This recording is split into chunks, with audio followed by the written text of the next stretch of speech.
Dawson Rider Wiki.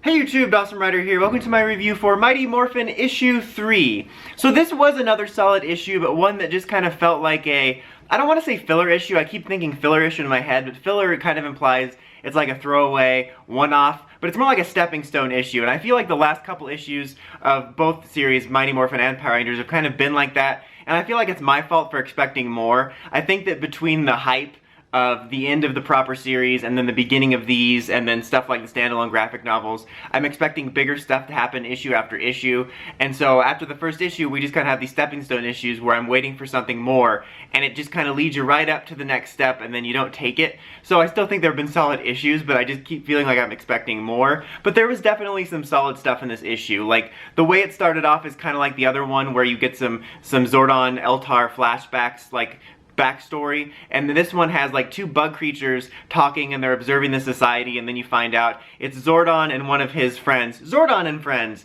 It's Zordon, one of his friends, observing, and they have this really interesting conversation that kind of gives you, within the conversation, both a little bit backstory on how, like, the Eltarians will observe a planet before they become a guardian, just some of the mythology on them being guardians, the kind of character on these two, on what their motivations are. They both kind of have expectations of their family. You know, when you find out it's Zordon, he's like, my parents were always, they're basically patriotic Eltarians that expect him to do his duty, but he basically wants to do his service to his people and then retire. You know, he says, I'm not going to be in this life forever, and then obviously this winds up dominating his life, but I think there's some interesting stuff in there. And if I remember right, the guy that he's talking to is different than the dude that got appointed the rank of master in the previous flashback. So that was an interesting part of the issue. And then we pick up where we left off, where the Rangers were fighting the Super Putties, and they were kind of facing trouble with it, and the Green Ranger was down. And the two interesting things that happen there is Adam gets his mind kind of warped by Zed, so he starts attacking them and they have to knock him out. And then when the Green Ranger gets hit, Billy helps him up and he's like, tell Grace to do this thing, and he's like, oh, thanks. And Aisha sees it. Aisha sees the Blue Ranger, Billy, talking to the Green Ranger with a level of familiarity, which becomes important. And they regroup later, and when Billy's at the command center, Aisha's sort of interrogating him about it, like, how long have you known? Why haven't you said anything? Well, I mean, probably because every time the Omegas or something is brought up, Zordon, like, flies off the handle. So I imagine Billy's scared to bring it up, and it's just gone on too long now. So I thought that was really interesting to have one of the team members catch on to that about the Green Ranger. And then you also have an interesting scene between Zordon and Grace where he, you know, once he figures out where the Green Ranger is, because he, like, traces it back to her, about Zordon and Grace, and he's like, you know, I'll take it back by force. And she's like, look, I think it's time that the Earth has a say in its own protection, which I thought was a good line. It was just a really good interaction. As I've said, something I've really enjoyed about both the ongoing series is sort of the almost critique of Zordon and the difference of opinion and stuff, because Zordon is very my way or the highway, and that's kind of the way this was. It's like, what right does he have, honestly?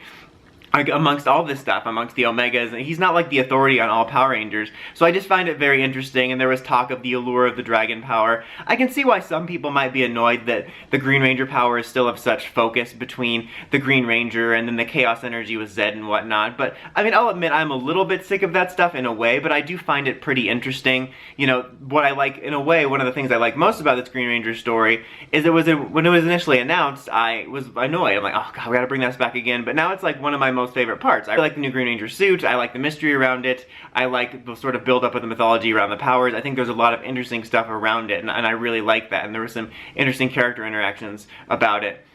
And then the episode ends with one of the Super Putties getting grown big, and then the kind of cliffhangers with them facing it with the Thunder Zords. So, like, it was a solid issue. It was just kind of like a stepping stone issue. Like, you have the big intro in issue 1, and then 2 and 3 have been these little steps, and we're slowly getting somewhere, but I keep expecting, I want more, and I know I shouldn't. But it was still solid. Like I said, I really enjoyed the beginning scenes, sort of fleshing out more of Zordon's backstory and the mythology of their people. I enjoyed the scene between Zordon and Grace. I liked the idea that Aisha found out about the Green Ranger situation with Billy. That certainly brings an interesting development into all of it.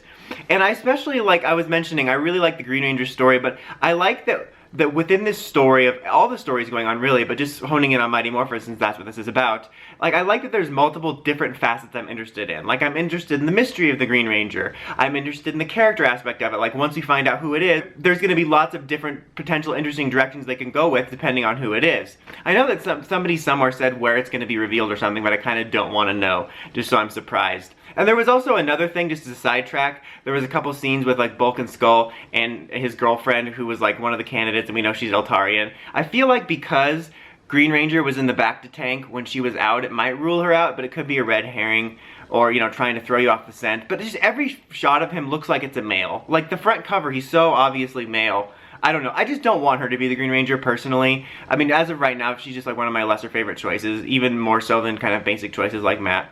But anyway, as I was saying, I like that I'm interested in the mystery, in the character aspect, but I'm also interested in the mythology aspects they're bringing in terms of Zordon and the Green Ranger powers, as well as the character aspects. Like, it's this kind of central story that brings in all these different aspects that I like at the same time of character and mythology from a bunch of different angles. So I'm really enjoying the setup. But this was a solid issue. I'd probably give it a 7.5. Like I said, I just keep feeling like I'm expecting a little bit more. But what did you guys think of this issue? Let me know in the comments as always. Until next time, like, comment, subscribe, and climb the steps and ring that bell so you can see my videos. Dawson Ryder, signing out.